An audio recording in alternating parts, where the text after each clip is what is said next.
Times of Karnataka digital ಚಾನೆಲ್ನ ಸಮಸ್ತ ವೀಕ್ಷಕರಿಗೆ ನಮಸ್ಕಾರ. ನಾನು ರಾಮು ಅರ್ಕೇರಿ. ಸಂಡೂರು ತಾಲೂಕಿನ ಎರ್ರಯ್ಯನಹಳ್ಳಿ ಗ್ರಾಮದ ಗ್ರಾವೆಲ್ ಸಾಗಣೆ ಮತ್ತು ಬನ್ನಿಹಟ್ಟಿ ರೈಲ್ವೆ ಯಾರ್ಡ್ ಅಕ್ರಮ ಪ್ರಕರಣಗಳು ದಿನಕ್ಕೊಂದು ತಿರುವು ಪಡೆಯುತ್ತಿವೆ. ಈಚೆಗಷ್ಟೇ ಬಿಜೆಪಿ ಎಸ್ಟಿ ಮೋರ್ಚಾ ರಾಜ್ಯಾಧ್ಯಕ್ಷ ಬಂಗಾರು ಹನುಮಂತು ಹಾಗೂ ಬಿಜೆಪಿ ಬಳ್ಳಾರಿ ಜಿಲ್ಲಾ ಉಪಾಧ್ಯಕ್ಷ ಜಿಟಿ ಪಂಪಾಪತಿ ಮತ್ತು ಇತರರು ಅಕ್ರಮ ಆರೋಪವಿರುವ ಸ್ಥಳಕ್ಕೆ ತೆರಳಿ ಕೆಲ ಆರೋಪಗಳನ್ನು ಮಾಡಿದರು. ಇದರ ಬೆನ್ನಲ್ಲೇ ಇದೀಗ ಎರ್ರಯ್ಯನಹಳ್ಳಿ ಗ್ರಾವೆಲ್ ಸಾಗಣೆ ಆರೋಪ ಹೊತ್ತಿರುವ ಗಡಾದ ರಮೇಶ್ ಬನ್ನಿಹಟ್ಟಿ ರೈಲ್ವೆ ಯಾರ್ಡ್ ಅದಿರು ಸಾಗಣೆ ವಿಚಾರಕ್ಕೆ ಸಂಬಂಧಿಸಿದಂತೆ ಆರೋಪ ಹೊತ್ತ ಬನ್ನಿಹಟ್ಟಿ ಮಹೇಶ್ ರಂಗಪ್ಪ ಪತ್ರಿಕಾಗೋಷ್ಠಿ ನಡೆಸಿ ಮಾತನಾಡಿದ್ದಾರೆ.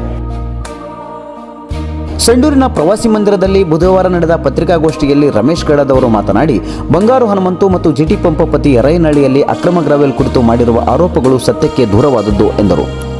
ಆ ಪ್ರಕರಣವು ನ್ಯಾಯಾಲಯದಲ್ಲಿದ್ದು ಪದೇ ಪದೇ ಆ ಬಗ್ಗೆ ಮಾಧ್ಯಮಗಳಲ್ಲಿ ಬಿಂಬಿಸುವುದು ಯಾರಿಗೂ ತರವಲ್ಲ.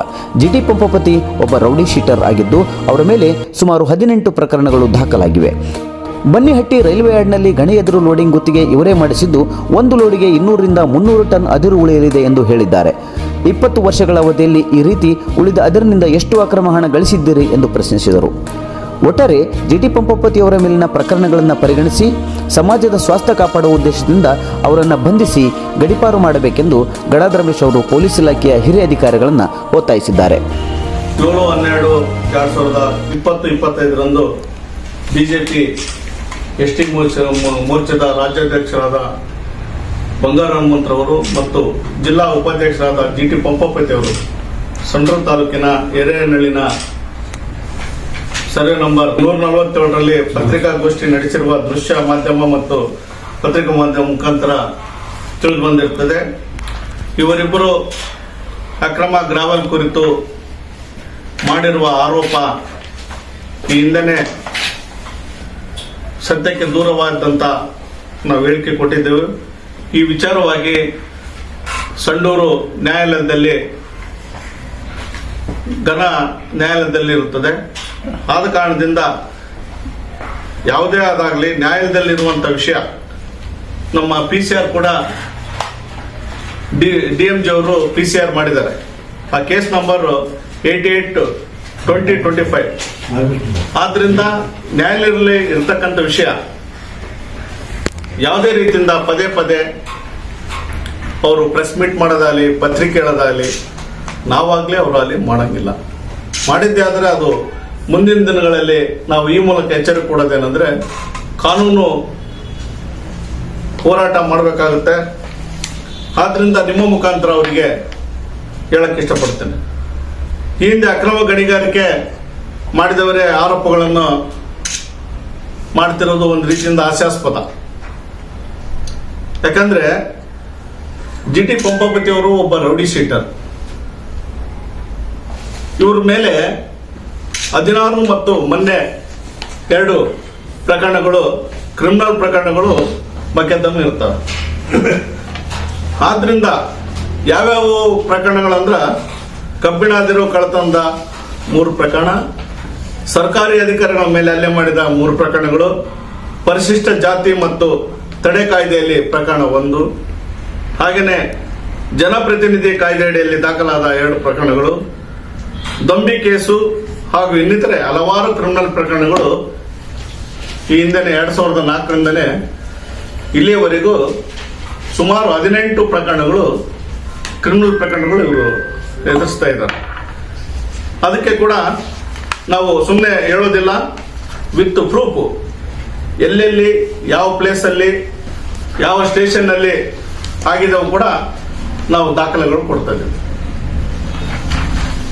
ಜೊತೆಗೆ ಈ ಎಲ್ಲ ಕ್ರಿಮಿನಲ್ ಪ್ರಕರಣ ದಾಖಲಾತಿ ನಂತರ ನ್ಯಾಯಾಲಯಕ್ಕೆ ಮಾನ್ಯ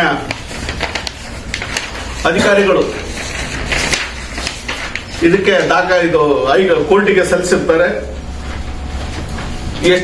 ಎಲ್ಲ ಇತ್ತು ವ್ಯಕ್ತಿ ರಾಜಾರೋಷವಾಗಿ ತಿರುಗಾಡ್ತಾರೆ. ಮತ್ತೆ ಸುಮ್ಮನೆ ಅಪಪ್ರಚಾರ ಎಲ್ಲದ್ರ ಬಗ್ಗೆ. ಇನ್ನೊಂದು ಆಕ್ಟಿವಿಟೀಸ್ ಏನಂದ್ರೆ ಗುತ್ತಿಗೆದಾರರ ಹತ್ರ ಹಪ್ತ ವಸೂಲಿ ಮಾಡೋದು ಇವ್ರ ಕಾರ್ಯಕ್ರಮ. ಹೆಂಗ್ ಮಾಡ್ತಾರಪ್ಪ ಅಂತಂದ್ರೆ ಯೂಟ್ಯೂಬ್ ಚಾನಲ್ಸ್ ಕಳ್ಸೋದು. ಇವ್ರು ಏನ್ ಮಾಡ್ತಾರ ಅಂದ್ರೆ ಅವ್ರನ್ನ ಕಳ್ಸೋದು, ವಿಡಿಯೋ ಮಾಡಿಸೋದು, ಅಧಿಕಾರಿಗಳಿಗೆ ಮತ್ತೆ ಇವರಿಗೆ ಬೆದರಿಸೋದು, ಬೆದರಿಕೆ ಹಾಕಿ ಯಾರಿಂದ ಇವರೇ ಮತ್ತೆ ಅದನ್ನ ಸಂಧಾನ ಮಾಡೋದು, ಕರೆದು ಬಿಟ್ಟು ಸಂಧಾನ ಮಾಡೋದು. ಆಯ್ತು, ಎಲ್ಲ ಸೆಟಪ್ ಮಾಡಿದ್ದೀನಿ, ಅವ್ರಿಗೆ ಇಷ್ಟು ಕೊಡ್ರಿ, ನನಗಿಷ್ಟು ಕೊಡ್ರಿ. ಇವೆಲ್ಲ ಆಪ್ತ ವಸೂಲಿ. ಅದಕ್ಕೆ ದಾಖಲೆ ಕೂಡ ಈ ಹಿಂದೆ ಧ್ವನಿ ಸುರುಳಿ ಕೂಡ ಎಲ್ಲ ಮಾಧ್ಯಮ ಇದರಲ್ಲಿ ಹರಿದಾಡಿದಾವೆ. ಹಾಗೆಯೇ ಬನ್ನೇಟಿ ರೈಲ್ವೆ ಅಡಿನಲ್ಲಿ ಸುಮಾರು 20 ವರ್ಷಗಳಿಂದ ಇವ್ರೇನ್ ಮಾಡ್ತಿದ್ರು, ರೈಲ್ವೆ ಕಾಂಟ್ರಾಕ್ಟರ್ ಇದ್ರೆ ಅಂತ ಇವರೇ ಒಪ್ಕೊಂಡಿದ್ದಾರೆ. ಲೋಡಿಂಗ್ ಕಾಂಟ್ರಾಕ್ಟರ್ ಬಿಸ್ನೆಸ್ ಮಾಡ್ತಿದ್ದೆ ಅಂತ ಒಪ್ಕೊಂಡಿದ್ದಾರೆ. ಹಾಗಾದ್ರೆ ಒಂದು ರೇಖೆಗೆ 200ರಿಂದ 300 ಟನ್ ಲೋಡ್ ಮಾಡಿ ಟನ್ 200ರಿಂದ 300 ಟನ್ ಅದಿರು ಉಳಿತೈತೆ ಅಂತ ಹೇಳಿದ್ದಾರೆ. 2004ರಿಂದ 24ರವರೆಗೆ ನೀವೇ ಲೋಡಿಂಗ್ ಕಾಂಟ್ರಾಕ್ಟರ್ ಇದ್ರು ಅಂತ ಮಾಧ್ಯಮ ಮುಖಾಂತರ ತಾವೇ ಒಪ್ಕೊಂಡಿದ್ದೀರಿ. ಆದ್ರೆ ಅಲ್ಲಿರ್ತಕ್ಕಂಥ 200ರಿಂದ 300 ಟನ್ ಪ್ರತಿ ಟನ್ನಿಗೆ ಉಳಿತೈತೆ ಅಂತ ನೀವೇ ಹೇಳಿದ್ದೀರಿ. ನೀವೇ ಲೋಡಿಂಗ್ ಕಾಂಟ್ರಾಕ್ಟರ್ ಆದ್ರಿಂದ ಆ ಟನ್ನು ಮಟೀರಿಯಲ್ ಅಷ್ಟು ಒಂದು ರೇಖೆಗೆ 200ರಿಂದ 300 ಟನ್ ಉಳಿದ್ರೆ ಎಷ್ಟು ರೇಕ್ಗಳು ಮಾಡಿದಿರಿ, ಆ ಉಳಿದಂತ ಮಟೀರಿಯಲ್ ಎಲ್ಲಿ ಶೇಖರಣೆ ಮಾಡಿದಿರಿ, ಮತ್ತೆ ಅದನ್ನ ಯಾವ ಕಡೆ ನೀವು ಟ್ರಾನ್ಸ್ಪೋರ್ಟ್ ಮಾಡಿ ಶಿಫ್ಟ್ ಮಾಡಿದಿರಿ, ಶೇಖರಣೆ ಮಾಡಿದ್ದು ಶಿಫ್ಟ್ ಮಾಡಿದ್ದು ಇದೆಲ್ಲ ಸಾಗಣೆ ಮಾಡಿದಿರಿ ಅಂತ ಒಪ್ಕೊಂಡಿದ್ರಲ್ಲ, ಇದರ ಬಗ್ಗೆ ನೀವೇ ಲೆಕ್ಕ ಕೊಡಬೇಕಾಗುತ್ತೆ. ಅದರಿಂದ ಎಷ್ಟು ಅಕ್ರಮ ಹಣ ಗಳಿಸಿದ್ದೀರಿ, ಹೌದಾ? ಅದಾಯ್ತು, ಇಲ್ಲಿಗೆ ಬಂದಿಟ್ಟಿದ್ದಾಯ್ತು. 2004ರಿಂದ ನಕ್ಸಲೇಟ್ ಉಜ್ಜಿನೆಯನ್ನ ದಾವಣಗೆರೆಯಿಂದ ಬಳ್ಳಾರಿಗೆ ಜೈಲಿಗೆ ಮೊತ್ತದಲ್ಲಿ ಶಿಫ್ಟ್ ಮಾಡ್ತಿದ್ರು, ಹೌದಾ? ಅವರಿಂದ ನೀವು ಅಕ್ರಮ ದೊಡ್ಡ ಮೊತ್ತ ಹಣಕ್ಕೆ ಶಾಮೀಲಾಗಿ ಅವರನ್ನ ಪಾರು ಮಾಡುವ ದುರುದ್ದೇಶದಿಂದ ನೀವು ಅವರಿಂದ ಹಣ ತೆಗೆದುಕೊಂಡು ಭಾರಿ ಮೊತ್ತದ ಹಣಕ್ಕೆ ಪಡೆದು ನಕ್ಸಲ್ ಉಜ್ಜನೆಯನ್ನು ಪಾರು ಮಾಡಲು ಹೋಗಿ ಪೊಲೀಸರಿಂದ ಗುಂಡು ಘರ್ಷಣೆಗಳು ಆದವು. ಆ ಕೇಸಿನಲ್ಲಿ ನೀವು ಸುಮಾರು 3 ತಿಂಗಳ ಕಾಲ ಜೈಲು ವಾಸ ಕೂಡ ಮಾಡಿದ್ರಿ. ಮೇಲೆ ಪ್ರಸ್ತಾಪಿಸಿ ಸುಮಾರು 18 ಪ್ರಕರಣಗಳು ಅಂತ ಹೇಳಿದ್ವಿ. ಅತ್ಯಂತ ಕ್ರಿಮಿನಲ್ ಚಟುವಟಿಕೆಗಳ ವ್ಯಕ್ತಿಗಳು ಅಂತ ಹೇಳಿದ್ವಿ. ಜನಸಾಮಾನ್ಯರನ್ನು ಎತ್ತಿಕಟ್ಟೋದು, ಘರ್ಷಣೆಗಳು ಮಾಡಿಸೋದು. ಯಾರು ದಕ್ಷ ಅಧಿಕಾರಿಗಳು ಇರ್ತಾರೆ, ಇವ್ರು ಇರ್ತಾರಲ್ಲ, ಅವ್ರೇನ ಇವರು ಇಂಥವನ್ನೆಲ್ಲ ಮಾಡಿ ಅಲ್ಲಿ ಇವ್ರದೇ ಒಂದು ರಿಪಬ್ಲಿಕ್ ಆಫ್ ಬನ್ನೇಟಿ ಇದ್ದಂಗ ಮಾಡಿಕೊಂಡಿದ್ರು. ಇತ್ತೀಚೆಗೆ ಹೊಸ ಕಾಂಟ್ರಾಕ್ಟ್ ಟೆಂಡರ್ ನಲ್ಲಿ ಕರೀತಾರೆ. ಕಾಂಟ್ರಾಕ್ಟ್ ಯಾರು ರೇಟ್ ಕಡಿಮೆ ಹಾಕಿರ್ತಾರೆ ಅವ್ರಿಗೆ ಕೊಡೋದಂತೂ ಕಾಮನ್. ಇತ್ತೀಚೆಗೆ ರಂಗಪ್ಪ ಮತ್ತು ಮಹೇಶ್ ಅವರು ಬನ್ನೇಟಿನಲ್ಲಿ ಲೋಡಿಂಗ್ ಕಾಂಟ್ರಾಕ್ಟರ್ ಆಗಿತ್ತು. ಅದನ್ನ ಹೆಂಗನ ಮಾಡಿ ಬಿಸ್ನೆಸ್ ತಪ್ಪಿಸ್ಬೇಕು. ಈ ಹಿಂದೆ ಹಣ ಮಾಡಿದ್ದು ರುಚಿ ಎಲ್ಲ ಗೊತ್ತಿತ್ತಲ್ಲ, ಇದು ಹೆಂಗನ ಮಾಡಿ ಹೋದ್ರೆ ಆಗಲ್ಲ, ನಾನೇ ಮಾಡ್ಬೇಕಂತೇಳಿ ಆರೋಪಗಳ ಸುರಿಮಳೆ ಮಾಡಿದ್ರು.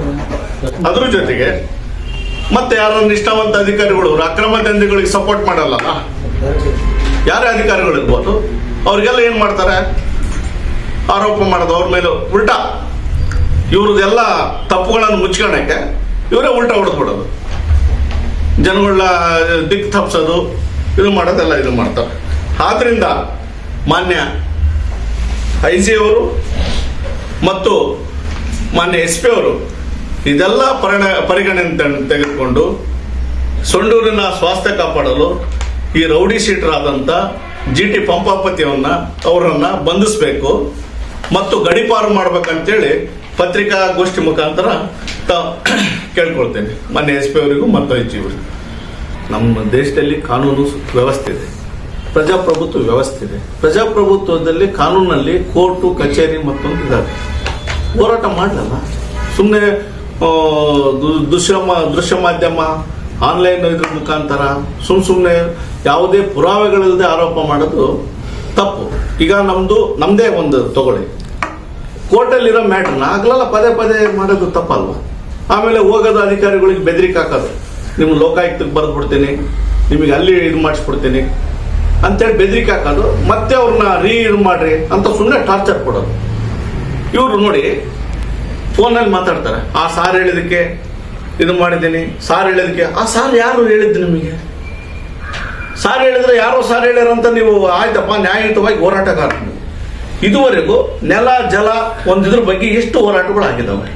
ಬರೇ ಅಕ್ರಮ ಗಣಿಗಾರಿಕೆ ಬಗ್ಗೆ, ಬರೇ ಇದ್ರ ಬಗ್ಗೆ, ಅಕ್ರಮ ಗಣಿಗಾರಿಕೆಯಲ್ಲಿ ಭಾಗಿಯಾಗಿರೋದಕ್ಕೆ ನೀವೆಷ್ಟು ಭಾಗಿಯಾಗಿದ್ರಂತ ಇಲ್ಲೆಲ್ಲ ಇದಾವೆ. 3 ಇದ್ರ ಪ್ರಕರಣ ಇದಾವೆ. ಯಾವುದು ಮಿನರಲ್ಸ್ ಪ್ರಕರಣಗಳಿದಾವೆ, DMG ಮೇಲೆ ಹಲ್ಲೆ ಮಾಡಿದ ಪ್ರಕರಣಗಳಿದಾವೆ. ಈ ಸಂಡೂರು ತಾಲೂಕಲ್ಲಿ ಯಾರು ಅಕ್ರಮ ಗಣಿಗಾರಿಕೆಯಲ್ಲಿ ಎಂತೆಂತ ಮೈನ್ಸ್ ಅಲ್ಲಿ ಏನೇನು ಹೊಡೆದಿದ್ರಂತ ಪ್ರತಿಯೊಬ್ಬರು ಜನಕ್ಕೂ ಜನಮಾನಸದಲ್ಲಿ ಕೂಡ ಇದೆ ನಿಮ್ ಬಗ್ಗೆ. ಆದ್ರೆ ಜನರನ್ನ ದಿಕ್ಕ ತಪ್ಪಿಸ್ಬೇಡ್ರಿ, ಮಾಧ್ಯಮಗಳನ್ನ ದಿಕ್ಕ ತಪ್ಪಿಸ್ಬೇಡ್ರಿ. ದಯಮಾಡಿ ಹೇಳೋದಿಷ್ಟೇ ಪಂಪಪತಿ ಅವರೇ, ನಿಮಗಿದ್ರೆ ನಮ್ಮ ಬಗ್ಗೆ ED ಅವರಿಗಾದ್ರೂ ಕೊಡ್ರಿ, ಇನ್ನೊಂದು ಇವ್ರಿಗಾದ್ರೂ ಕೊಡ್ರಿ. ನಮಗೇನು ಯಾವುದೇ ರೀತಿಯಿಂದ ಭಯ ಇಲ್ಲ, ಯಾಕಂದ್ರೆ ನಾವು ಅಕ್ರಮ ಮಾಡಿಲ್ಲ. ನಾವು ಕೂಡ ನೋಡಿ ಪರ್ಮಿಟ್ ತೆಗ್ಸಿ ಹೊಡಿತಿದ್ದೀವಿ, ನಾವು ಕೂಡ ರಾಜಧನ ಕಟ್ಟಿ ಹೊಡಿತಿದ್ದೀವಿ. ಪ್ರತಿ ಸಾರಿ ಕೋರ್ಟಲ್ಲಿರ್ತಕ್ಕಂಥ ಪ್ರಕರಣಗಳನ್ನ ಪದೇ ಪದೇ ಹೋಗೋದು ಎದುರು ಮಾಡೋದು ಮಾಡಿದ್ರೆ ಮುಂದಿನ ದಿನದಲ್ಲಿ ಸರಿಯಾದ ನ್ಯಾಯಾಲಯದಿಂದಲೇ ನಿಮಗೆ ಇದನ್ನು ಉತ್ತರ ಕೊಡ್ತೀವಿ, ಮಾಧ್ಯಮ ಮುಖಾಂತರ ಅಲ್ಲ. ಆಲ್ರೆಡಿ PCR ಆಗಿದೆ. ಅಧಿಕಾರಿಗಳು ಯಾವುದೇ ರೀತಿಯಿಂದ ಒಂದು ಸರಿ ವರದಿ ಕೊಟ್ರೆ ಯಾವುದೊಂದು ಸುಳ್ಳಿರುತ್ತಾ? ಎಲ್ಲ ಸಮೀಕ್ಷೆ ಮಾಡಿ ಇದನ್ನ ಮಾಡಿ ಕೊಟ್ಟಿದ್ದಾರೆ. ಈ ಅಧಿಕಾರಿಗಳಿಗೂ ಕೂಡ ನಾವು ಕೇಳಿದ್ವಿ, ಹೋಗೋದು ಅಗಲ ಟಾರ್ಚರ್ ಕೊಡೋದು, ನಿಮ್ ಲೋಕಾಯುಕ್ತ ಬರೆದು ಬಿಡ್ತೀನಿ, ಇಲ್ಲಾಂದ್ರೆ ನೀವು ಇಷ್ಟು ಹಣ ಕೊಟ್ರೆ ಮಾತ್ರ ನಾವು ಇದು ಮಾಡೋದು. ಅಧಿಕಾರಿಗಳು ಯಾರು ತಕ್ಕ ಸಾಯ್ಬೇಕು? ಈ ತರ ಹೋಗೋದು, ಗುಂಪು ಕಟ್ಕೊಂಡು ಹೋಗೋದು, ಅವ್ರಿಗೆ ಟಾರ್ಚರ್ ಕೊಡೋದು, ಮೇಲೆ ಸೆಂಟ್ರಲ್ ಗೌರ್ಮೆಂಟ್ ಅಧಿಕಾರಿಗಳಿಂದ ಇವರಿಂದ ಮಿನಿಸ್ಟರ್ ಕಡೆಯಿಂದ ಅವ್ರಿಗೆ ಫೋನ್ ಮಾಡಿಸೋದು, ಧಮಕಿ ಹಾಕೋದು, ಇವೆಲ್ಲ ಬೇಕೇನ್ರಿ? ಆಯ್ತಲ್ಲ, ಕೋರ್ಟ್ ಇದೆ, ಕಚೇರಿ ಇದೆ, ಮಾಡ್ರಲ್ಲ ನೀವು. ಆದ್ರೆ ನೀವು ನಮ್ದು ಒಂದು ಪ್ರಕರಣ ದಾಖಲಾಗಿದೆ, ಒಪ್ಕೊಂತೀನ, ಇದು ಕೋರ್ಟಲ್ಲಿದೆ. ನೀವು 18 ಪ್ರಕರಣ ಇದಾವಲ್ಲ, ನೀವೆಷ್ಟು ಕ್ರಿಮಿನಲ್ ಅಂತ ಇಡೀ ಪ್ರಕರಣ ಎವ್ರಿಥಿಂಗ್ ಬಿಚ್ಚಿಡ್ತದೀವಿ ಇಲ್ಲಿ. 1 ರಿಂದ 16 ಡೀಟೇಲ್ ಐತೆ. ಮೊನ್ನೆ 2 ಇದು ಬುಕ್ ಆಗಿದ್ದಾವೆ, ಆಡಿಯೋ ಸಿಕ್ಬಿಟ್ಟು. 10 ಕೋಟಿ ಮಾಡ್ಯಾರ ಅಂತ ಹೇಳೋದು, 1000 ಕೋಟಿ ಮಾಡ್ಯಾರ ಅಂತ ಹೇಳೋದು, ಏನದು ಮೀನಿಂಗ್ ಇದೆನಾ? ಒಂದು ಯಾವ ಒಂದು ಮಾತಾಡಿದ್ರೆ ವ್ಯಾಲ್ಯೂಬಲ್ ಇರಬೇಕು. ಈಗ ನಾನು ಕೇಳ್ತಿದ್ದೀನಿ, 16 ಪ್ರಕರಣಗಳು ಬುಕ್ ಆಗಿದಾವೆ, 2 ಪ್ರಕರಣಗಳು ಮೊನ್ನೆ ಬುಕ್ ಆಗಿದ್ದಾವೆ. ನಿಮಗೆ ಅಲ್ವಾ? ಮತ್ತೆ ನಿಮಗೆ ನಾಚಿಕೆ ಬರಲ್ವಾ? ಇಷ್ಟೆಲ್ಲ ಪ್ರಕರಣ ಇಟ್ಕೊಂಡು ಯಾರ PhD GHD ಮಾಡಿದ ಪದವಿಗಳು ಹೆಂಗದಾವ್? ನಿಮ್ಗೆ ಹಿಂಗದಾವೆ. ಯಾವುದು ಪ್ರಕರಣಗಳು ದಾಖಲೆ ನೋಡಿದ್ರೆ ಅಷ್ಟು ಪದವಿಗಳು ಆಗ್ತವೆ. ಅಕ್ರಮಗಳ ಸರಮಾಲೆನೇ ಇದೆ. ಒಬ್ಬ ನಿಜವಾದಂತ ಯಾವ್ದು ನಾವು ಹೋರಾಟ ಮಾಡಿದ್ದೀನಿ. ಮೊನ್ನೆ ಒಂದು ತಾಳೂರಾಗ ಒಂದು ರೇಪ್ ಕೇಸ್ ಆಯ್ತು, ಹೋರಾಟ ಮಾಡಿದ್ಯಾ ನೀನು? ಹೌದಲ್ವಾ? ಯಾವ ಒಳ್ಳೇದಕ್ಕಾಗಿ ಹೋರಾಟ ಮಾಡಿದ್ಯಾ? ಬರೀ ನಿನ್ನ ವೈಯಕ್ತಿಕ ಬಿಸ್ನೆಸ್ಗಾಗಿ, ವೈಯಕ್ತಿಕ ಇಂಟೆನ್ಷನ್ ಇಟ್ಕೊಂಡೆ ನೀನು ಇದು ಮಾಡೋದು. ನೀನು ಯಾವ್ದಾರ ಅಧಿಕಾರಿಗಳು ಅದನ್ನ ಇದಾಗಲ್ಲ, ಅಕ್ರಮ ಬ್ರಾಂಚ್ ಶಾಪ್ ಇಂದ ಅಕ್ರಮ ಮಾರಾಟ ಕೊಡ್ತೀವಿ. CL2 ಇದು ಗೊತ್ತದ್ರ? CL2 ಏನ್ ಹೇಳ್ತದೆ? ಯಾವುದೇ ರೀತಿಯಿಂದ ಬೂಚ್ ಓಪನ್ ಮಾಡಂಗಿಲ್ಲ ಶಾಪಲ್ಲಿ. ಬೂಚ್ ಓಪನ್ ಮಾಡ್ದಂಗೆ ಕೊಡ್ಬೇಕು. ನೀನ್ ನ್ಯಾಯಯುತವಾಗಿದೆಯಾ? ಪಕ್ಕಕ್ಕೆ ರೂಮ್ ಮಾಡಿಬಿಟ್ಟು ಕುಡ್ಲಿಕ್ಕೆ ವ್ಯವಸ್ಥೆ ಮಾಡಿ ಕೊಡ್ತದಿ. ಆಮೇಲೆ ಅದರಲ್ಲಿ ಒಂದು ನೀರಿನ ಪ್ಯಾಕೆಟ್ ಕೂಡ ಮಾರಬಾರ್ದು, ಮಾರ್ತಾ ಇದೆಯಾ? ಇದು ಅಕ್ರಮ ಅಲ್ವಾ? ನಿನಗೆ ಕಾಣೋದಿಲ್ವಾ? ಆಮೇಲೆ ಹಳ್ಳಿಗಳಿಗೆಲ್ಲ ಅಕ್ರಮ ಮದ್ಯನ ಸಪ್ಲೈ ಮಾಡ್ತೀಯ, ಕಾಣೋದಿಲ್ವಾ? ನೀನೆಷ್ಟು ನಿಯತ್ತಾಗಿದೆಯಾ? ನಿಯತ್ತಿದ್ದ ಮಾತ್ರ ಇನ್ನೊಬ್ಬನ ಬಗ್ಗೆ, ನಿಯತ್ತಿನ ಬಗ್ಗೆ ಮಾತಾಡ್ಬೇಕು. ನಿನಗೆ ಯಾವ ನೈತಿಕ ಹಕ್ಕಿದೆ ಇದ್ರ ಬಗ್ಗೆ ಮಾತಾಡ್ಲಿಕ್ಕೆ? ಕರೆಕ್ಟ್, ನೀನ್ ಕರೆಕ್ಟ್ ಅದೆಯಲ್ಲ ಅಂತ ನೋಡ್ಕೊಂಡು ಮಾತಾಡಿ, ಒಪ್ಕೊಳ್ತೀವಿ. ಪೊಲೀಸ್ ಡಿಪಾರ್ಟ್ಮೆಂಟ್ನವ್ರಿಗೆ, ಅದರಲ್ಲಿ IG ಅವರಿಗೆಲ್ಲ ನೀವು ಮನವಿ ಕೊಡ್ತಾ ಇದ್ರಿ? ಈಗ ಮನವಿ ಕೊಡ್ತೀವಿ, ನಿಮ್ಮ ಮುಖಾಂತರ ಇದು ಮಾಡ್ತೀವಿ. ಮುಂದಿನ ದಿನ ಮನವಿ ಕೊಡ್ತೀವಿ, ಮುಂದಿನ ದಿನ ರೂಪುರೇಷೆ ಮಾಡ್ತೀವಿ. ಇದ್ರ ಬಗ್ಗೆ ಏನಾದರೂ ನಾವು ಕೊಟ್ಟಿರ್ತಕ್ಕಂಥ ಮನವಿ ಬಗ್ಗೆ ಅವ್ರೇನಾದ್ರು ಇದು ಮಾಡಿಲ್ಲ ಅಂದ್ರೆ ಕಾನೂನು ಮುಖಾಂತರ ಹೋರಾಟ ಕೊಡ್ತೀವಿ. ಸುಮ್ಮನೆ ನಾವು ಜನಗಳನ್ನ, ಮಾಧ್ಯಮಗಳನ್ನ ದಿಪ್ ತಪ್ಸಕ್ಕೆ ಹೋಗಲ್ಲ. ಮಾಧ್ಯಮದ ಮುಖ ಇದು ನ್ಯಾಯಾಲಯದ ಮುಖಾಂತರ ಅವರಿಗೂ ಇದು ಮಾಡ್ತೀವಿ. ಬನ್ನಿಹಟ್ಟಿ ಅಕ್ರಮ ಅದಿರು ಸಾಗಣೆ ಪ್ರಕರಣಕ್ಕೆ ಸಂಬಂಧಪಟ್ಟಂತೆ ರಂಗಪ್ಪ ಮಾತನಾಡಿ, ಬಿಜೆಪಿ ST ಮೋರ್ಚಾದ ರಾಜ್ಯಾಧ್ಯಕ್ಷ ಬಂಗಾರು ಹನುಮಂತು ಅವರು ನಮ್ಮ ಮೇಲೆ ಗಣಿ ಅದಿರಿನ ಆರೋಪ ಮಾಡಿದ್ದಾರೆ. ಇದರ ಜೊತೆಗೆ ಅವರು ಸಂಡೂರು ತಾಲೂಕಿನಲ್ಲಿ ಸಕ್ರಿಯವಾಗಿರುವ ಅಕ್ರಮ ಮದ್ಯ ಮಾರಾಟವನ್ನು ತಡೆಯಲು ಹೋರಾಡಬೇಕೆಂದರು.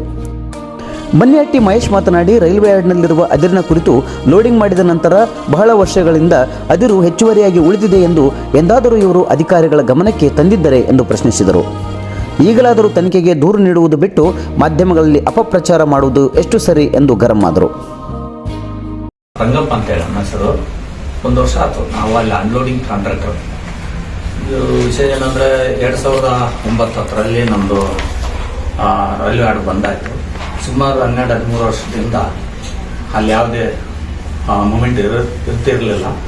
2023 ಬೀಳು ಬಿದ್ದಂತ ನಮ್ಮದು ಬನ್ನೇಟಿ ರೈಲ್ವೆ ಸ್ಟೇಷನ್ಗೆ ಏನಾದರೂ ಜೀವ ತುಂಬಿದ್ರು ಅಂದರೆ ಪಾಪ ನಾವು KG ಬಿಲ್ಡರ್ಸ್ ಓನರ್ನ ನೆನೆಸ್ಕೋಬೇಕು. ಯಾಕಂದರೆ ಸುಮಾರು ಒಂದು 250-300 ಜನ ಬದುಕ್ತಾ ಇದ್ವಿ. ಅದರಿಂದ ಲೋಡಿಂಗ್ ಅವರು ತೊಗೊಂಬರ್ತಾಯಿದ್ರು, ನಾವು ಅನ್ಲೋಡ್ ಮಾಡಿಸಿ ಅದನ್ನು ಶಿಫ್ಟ್ ಮಾಡ್ತಾ ಇದ್ವಿ. ಇದು ನಮ್ಮದು 1 ವರ್ಷದಿಂದ ಮಾಡ್ತಾಯಿದ್ವಿ. ಏನು ಅದು ಹಿಂದೆ ಮಾಡ್ತಾಯಿದ್ರು ಅವರು 13 ವರ್ಷ ಆಯ್ತು ಅಲ್ಲೇ ಅದು ಬಂದಾಗಿ. 2010ಕ್ಕೆ ಬಂದಾಗಿತ್ತು. 13 ವರ್ಷಗಳ ಕಾಲ ಬೀಳಾಗಿ ಬಿದ್ದಂಥ ನಮ್ಮ ಬನ್ನೆಟ್ಟಿಗೆ ನೆಕ್ಸ್ಟ್ ಅದು ರೇಕ್ ಅನ್ಲೋಡಿಂಗ್ ಸ್ಟಾರ್ಟ್ ಆಯಿತು. ಅದನ್ನು ಆ ರೇಕ್ ಅನ್ಲೋಡಿಂಗ್ ನಾವು ಲೇಬರ್ ಇಟ್ಟು ಮಾಡಿಸ್ತಾ ಇದ್ದೀವಿ. ಆಮೇಲೆ ಈ ಸುಮ್ಮನೆ ನಮ್ಮನ್ನು ಮಾಡೋಂಥರನ್ನ ಮೊನ್ನೆ ಬಂಗಾರಮ್ಮ ಅಂತ ಅಣ್ಣವರು ನಮ್ಮ ಹೆಸರು ಕೂಡ ಪ್ರಸ್ತಾಪ ಮಾಡ್ಯಾರ. ಅವ್ರಿಗೆ ಯಾರು ನಮ್ಮ ಬಗ್ಗೆ ಏನು ಹೇಳ್ಕೊಟ್ರು ನಮ್ಗೆ ಗೊತ್ತಿಲ್ಲ. ಅವರು ಇದು ನಾವು ಅಕ್ರಮ ಮಾಡ್ಯಾರ, ಅದು ಮಾಡ್ಯಾರ, ಇದು ಮಾಡ್ಯಾರ ಅಂತ ನಮ್ಮ ಹೆಸರು ಪ್ರಸ್ತಾಪ ಮಾಡ್ತಾರಲ್ಲ, ಅದೊಂದೇ ಅಲ್ಲ, ನಮ್ಮ ತಾಲೂಕಲ್ಲಿ ಮದ್ಯ ಮಾರಾಟ ಕೂಡ ಅಕ್ರಮ ನಡೀತದೆ. ಹಣ ಬಂದು ಅದನ್ನು ಕೂಡ ನೀವು ಮಾಡಿ. ಅವರು ಬಂಗಾರಮ್ಮ ಅಂತ ಅಣ್ಣವರು ಹಿಂಬಾಲಕರೇ, ಅವ್ರ ಚೇಲಗಳೇ ಮಾಡ್ತಾ ಇದ್ದಾರೆ. ಯಾವ ಊರಲ್ಲಿ ಮಾಡ್ತಾ ಇದ್ರು? ಇದು ನಮ್ಮ ಸುತ್ತ ಬನ್ನೆಟ್ಟಿ, ನಾಗಲಾಪುರ, ತಾಳೂರು, ಒಡ್ಡು, ಬನ್ನೆಟ್ಟಿ, ತಾಳೂರು ಪಂಚಾಯತಿ, ಬನ್ನೆಟ್ಟಿ ಪಂಚಾಯತಿ, ತಾರಾನಗರ ಪಂಚಾಯತಿ ಅಲ್ಲೆಲ್ಲ ಮಾಡ್ತಾ ಇದ್ದಾರೆ. ನಮ್ಮ ಸೆಟ್ರಲ್ಲೆಲ್ಲ ಇಲ್ಲಿಗೆಲ್ಲಾಗಿ ಅಮಾಯಕನ ಪಾಪ ಇಟ್ಟು ಮದ್ಯ ಮಾರಾಟ ಮಾಡ್ತಾ ಇದ್ದಾರಣ್ಣ.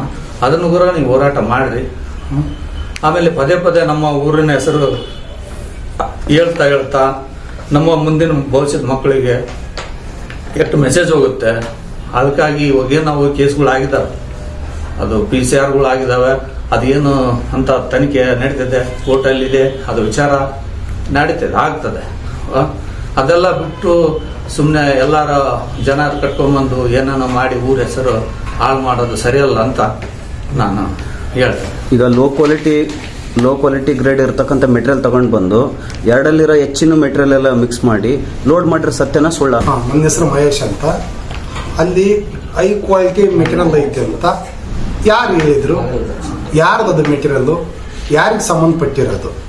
ಅವರು ಲೋ ಕ್ವಾಲಿಟಿ ತಂದಾರಂತ ನಿಮಗೆ ಯಾರು ಹೇಳಿದ್ರು? ಅದು ಲೋ ಕ್ವಾಲಿಟಿದು ಹೈ ಕ್ವಾಲಿಟಿ ಅಂತ ಅದನ್ನ ತನಿಖೆ ಮಾಡೋಕ್ಕೆ ನೀವೇ ಯಾರು? First point. ಆಮೇಲೆ ಅಲ್ಲಿ ಹೈ ಕ್ವಾಲಿಟಿ ಮೆಟೀರಿಯಲ್ ಇರ್ತಕ್ಕಂಥವ್ರು ತನಿಗೇನೋ ಸಂಬಂಧ ಇದೆಯಾ? ಸಂಬಂಧಪಟ್ಟ ಅಧಿಕಾರಿಗಳಿಗೆ ತಾವು ಹೋಗಿ ಇಂಥಲ್ಲಿ ಈ ಇಸ್ವಿಲಿಂದ ಇಷ್ಟನೇ ಇಸ್ವಿ ಮಠ ಇಷ್ಟು 1000 ಟನ್ ಹೈ ಕ್ವಾಲಿಟಿ ಮೆಟೀರಿಯಲ್ ಇತ್ತು, ಇದನ್ನ ನೀವು ಕಾನೂನಿಗೆ ನಿಮ್ಮ ಸರ್ಕಾರಕ್ಕೆ ಒಪ್ಪಿಸ್ಕೇರಿ ಅಂತ ಅವ್ರೇನು ಹಿಂದೆ ಅರ್ಜಿಯನ್ನು ಕೊಟ್ಟಿದ್ರ? ಇವತ್ತು ಆ ಮೆಟೀರಿಯಲ್ ತುಂಬ್ಯಾರ ಅಂತ ಅವ್ರೇನು ಅಪವಾದನೆ ಮಾಡಾಕತ್ತಾರಲ್ಲ, ಆ ಮೆಟೀರಿಯಲ್ ಅಲ್ಲಿ ಐತೆ ಅಂತ ರೈಲ್ವೆದವ್ರಿಗೂ ಗೊತ್ತಿಲ್ಲ. ರೈಲ್ವೆದವ್ರಿಗೂ ನಮ್ದೇನಿಲ್ಲ ಇಲ್ಲಿ ಮೆಟೀರಿಯಲ್ ಅಂತಾರ. DMG ಅವರು ನಾವು ಸೀಸ್ ಮಾಡಿಲ್ಲ ಅಂತಾರ. ಬಟ್ ಆ ಮೆಟೀರಿಯಲ್ ಯಾರ್ದು? ಹೈ ಕ್ವಾಲಿಟಿ ಮೆಟೀರಿಯಲ್ ಐತೆ ಅಂತ ಹೇಳ್ತಾರಲ್ಲ, ಅದು ಯಾರ್ದು? ಯಾರಿಗೆ ಸಂಬಂಧಪಟ್ಟಿರೋದು?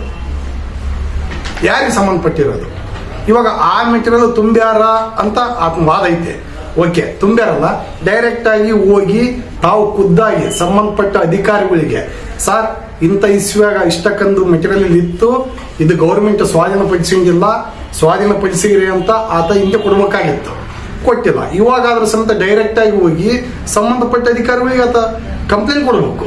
ಬರೀ ಪತ್ರಿಕೆ ಮಾಧ್ಯಮ ಅವರು ಇವ್ರನ್ನ ಕರ್ಕೊಂಡು ಮಾಡೋದ್ರಿಂದ ಇದು ಒಳ್ಳೇದಲ್ಲ. ಇದು ಬನ್ನೆಟ್ಟಿ ರೈಲ್ವೆ ಸ್ಟೇಷನ್ ಐತೆ, ಓಕೆ, ಅನ್ಯಾಯ ಮಾಡಿರೋದನ್ನ ಕಂಪ್ಲೇಂಟ್ ಕೊಡ್ಲಿಲ್ಲ, ತನಿಖೆ ಆಗ್ಲಿ. ಒಪ್ಕೊಂಡ್ರೆ ಅನ್ಯಾಯ ಮಾಡ್ಯಾರಂತ ಅಲ್ಲ, ನಾವ್ಯಾಕೆ ಒಪ್ಪತ್ಕೊಂಡ್ರಿ ಸರ್? ಅನ್ಯಾಯ ಮಾಡ್ಯಾರ ಅಂತ ಅವ್ರು ಹೇಳ್ತಾರಲ್ಲ, ಅನ್ಯಾಯ ಮಾಡ್ಯಾರ ಅಂತ ಗೊತ್ತಿದ್ರೆ ಹೋಗಿ ಡೈರೆಕ್ಟ್ ಆಗಿ ಅವ್ರು ಕಂಪ್ಲೇಂಟ್ ಕೊಡ್ಲಿ ಸಂಬಂಧಪಟ್ಟ ಇಲಾಖೆಗೆ. ನಾನು ಸೆಟ್ಲೈಟ್ ನೀನ್ ಸೆಟ್ಲೈಟ್ ಅಲ್ಲ, ಅದನ್ನ ತಾವು ಹೋಗಿ ಡೈರೆಕ್ಟ್ ಆಗಿ ಕಂಪ್ಲೇಂಟ್ ಕೊಡಬೇಕು ಸಂಬಂಧಪಟ್ಟ ಅಧಿಕಾರಿಗಳಿಗೆ. ಅವ್ರ ಅಧಿಕಾರಿಗಳು ನಮ್ಮ ಮನೆ ಕಳ್ತನ ಆಗೈತೆ ಅಂದ್ರೆ ಅದು ನನಗೆ ಗೊತ್ತು, ನನ್ನ ಮನೆ ಎಷ್ಟು ಬಂಗಾರ ಐತೆ, ಎಷ್ಟು ರೊಕ್ಕ ಐತೆ ಅಂತ. ಇವಾಗ ಸುಮ್ಮನೆ ಅವರು ರೈಲ್ವೆದವ್ರು ನಮ್ದಿಲ್ಲ ಅಂತಾರ, DMG ಅವ್ರು ನಮಗೆ ಸಂಬಂಧನೇ ಇಲ್ಲ ಈ ಮೆಟೀರಿಯಲ್ ಅಂತಾರ. PCR ಎದಕ್ಕೆ ಹಾಕ್ಯಾರ? ತಾವ್ ಹೇಳ್ತಾರ ಎಷ್ಟು 15,000 ಟನ್ ಅಂತಾರ. 15,000 ಟನ್ ಬೇಕಲ್ಲ, ಅಲ್ಲಿರ್ಬೇಕಲ್ಲ. ಆ ಮೆಟೀರಿಯಲ್ ಓನರ್ ಯಾರಂತ ಗೊತ್ತಾಗಬೇಕು. ಸುಮ್ಮನೆ ಅವ್ರ ಹೆಸರು ಹೇಳಿ ಮಾಡೋದು ಅಂಬೋದಲ್ಲ. ಹೌದು, PCR ಹಾಕಿರೋದು ಸುಳ್ಳು ರೈಟ್, ಅದು ಕೋರ್ಟ್ನಾಗೈತೆ.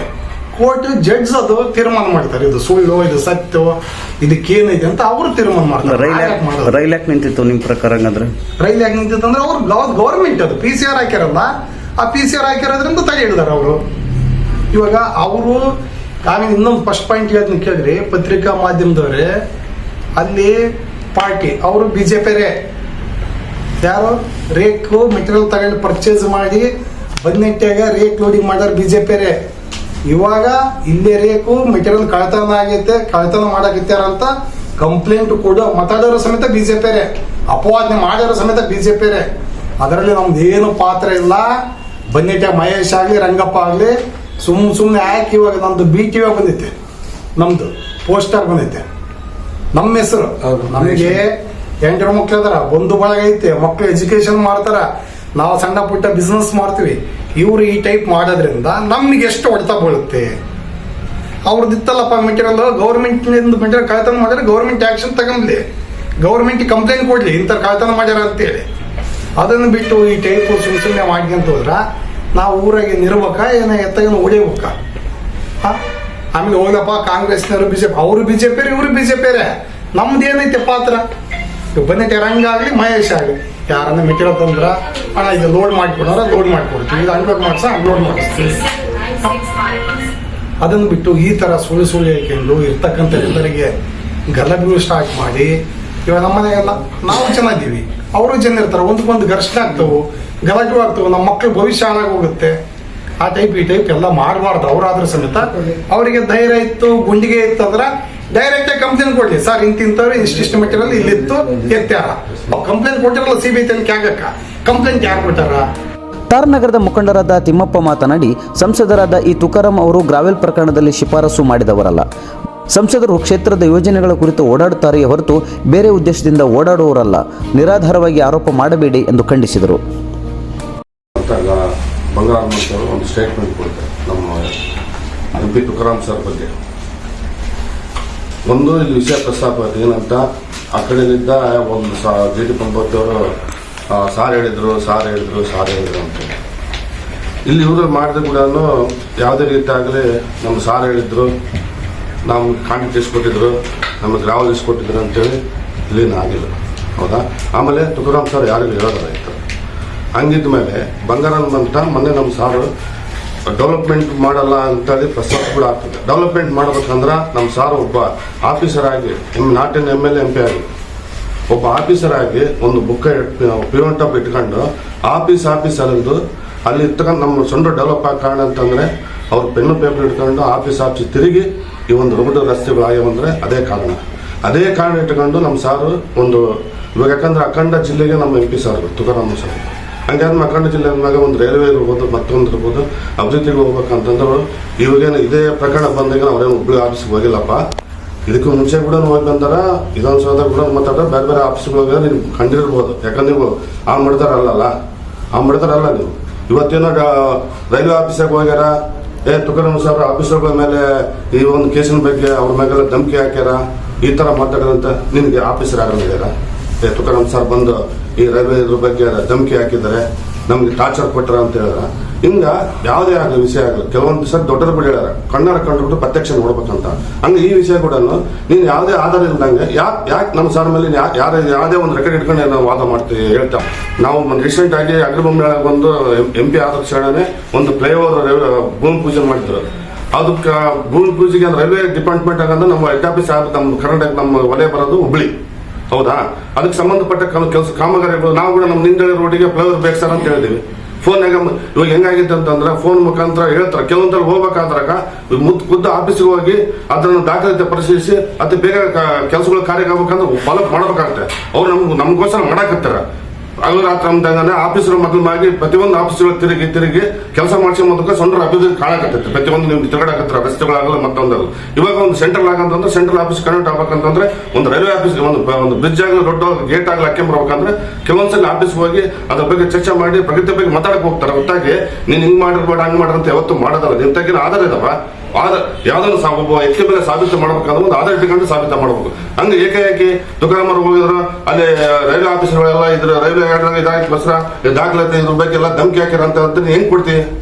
ನೀನು ಸ್ವಂತ ಊರಾಗೆ ನೀನು ಒಬ್ಬ ರಾಜ್ಯಾಧ್ಯಕ್ಷ ಆಗಿ ಒಂದು ಟಿಕೆಟ್ ತಗೊಂಬಕ್ ಆಗ್ಲದ. ಇಲ್ಲಿ ಬಂದು ನೀನು ಟಿಕೆಟ್ ಕೇಳಿದ್ರಿ, ಸ್ವಂತ ಊರಾಗೆ ತಮ್ಮ ಸ್ವಂತ ಟಿಕೆಟ್ ಕೊಳ್ಳಿ, ಬೇರೆ ಯಾರಿಗೆ ಕೊಟ್ರಿ ತಾವೇ ಬಿಜೆಪಿ ಕೊಟ್ಟಿದ್ದ ಟಿಕೆಟ್ ಕೊಟ್ಟರಲ್ಲ, ML ಟಿಕೆಟ್ ಅವ್ರೇನು ಸ್ವಂತ ಊರಲ್ಲ, ಬೇರೆ ಊರವರು. ಅಷ್ಟು ಬಿಜೆಪಿ ಮೇಲೆ ಅಲ್ಲೇ ಕೊಟ್ಟಿಲ್ಲ, ಇಲ್ಲಿ ಬಂದು ಸೊಂಡ್ರೆ ಬಂದು ತಗೊಂಡ್ರಿ, ಸಂತೋಷ ಮಾಡ್ರಿ, ಇಲ್ಲ ಅಂತಲ್ಲ. ಬಟ್ ಒಬ್ಬ ವ್ಯಕ್ತಿ ಮೇಲೆ ಅಪರಾಧ ಮಾಡಕ್ ಮುಂದೆ 3-4 ಸಲ ಆಲೋಚನೆ ಮಾಡಿ ಅಪರಾಧ ಮಾಡಿ ನೀವು ಒಂದು ಸ್ಥಾನದಾಗ ಅದ್ರಿ, ಸ್ಥಾನಮಾನ ಅದ, ನಿಮ್ಗೆ ಒಂದು ಸ್ಥಾನಮಾನ ಕೊಟ್ಟಿದ್ದಾರೆ ಪಕ್ಷದಾಗ, ಅದು ಉಳಿಸಬೇಕಂದ್ರ ಒಬ್ಬ ವ್ಯಕ್ತಿಗೆ ನಾವು ಮೇಲೆ ಅಪರಾಧ ಮಾಡಕಂದ್ರ ನಮ್ಮ ತಟ್ಟೆಗೆ ಹೆಗಣ ಬಿದ್ದು ನೋಡ್ಕೊಂಡು ಆಮೇಲೆ ಹಣ ಹುಡುಕ್ಬೇಕು ಅಂತ. ಒಟ್ಟಾರೆ ಈ ಪ್ರಕರಣ ಆರೋಪ ಪ್ರತ್ಯಾರೋಪಗಳ ನಡುವೆ ಸಾಗುತ್ತಲೇ ಇದೆ. ಇತ್ತ ಪೊಲೀಸ್ ಇಲಾಖೆಯವರು ಜಿ ಟಿ ಪಂಪಪತಿಯವರ ಮೇಲೆ ಕ್ರಮ ವಹಿಸುವರೇ ಅಥವಾ ಈ ಜುಗಲ್ಬಂದಿ ಮತ್ತಿನ್ಯಾವ ರೂಪ ಪಡೆಯಲಿದೆ ಎಂಬುದು ಸಂಡೂರು ಕ್ಷೇತ್ರದ ಜನತೆಯ ಕುತೂಹಲವಾಗಿದೆ. ಸ್ನೇಹಿತರೆ, ನೀವಿನ್ನು ನಮ್ಮ ಟೈಮ್ಸ್ ಆಫ್ ಕರ್ನಾಟಕ ಡಿಜಿಟಲ್ ಚಾನಲ್ಗೆ ಸಬ್ಸ್ಕ್ರೈಬರ್ ಆಗಿಲ್ಲ ಎಂದಾದರೆ ಕೂಡಲೇ ಸಬ್ಸ್ಕ್ರೈಬರ್ ಆಗುವ ಮೂಲಕ ನಮ್ಮ ಎಲ್ಲ ಸುದ್ದಿಗಳ ನಿರಂತರ ನೋಟಿಫಿಕೇಶನ್ ಪಡೆಯಿರಿ. ಮಾಹಿತಿ ಇಷ್ಟವಾದಲ್ಲಿ ಲೈಕ್ ಮಾಡಿ ಹಾಗೂ ಶೇರ್ ಮಾಡಿ. ಮತ್ತೊಂದು ವಿಶೇಷ ಮಾಹಿತಿಯೊಂದಿಗೆ ಮತ್ತೆ ಭೇಟಿಯಾಗೋಣ. ಅಲ್ಲಿವರೆಗೆ ನಮಸ್ಕಾರ.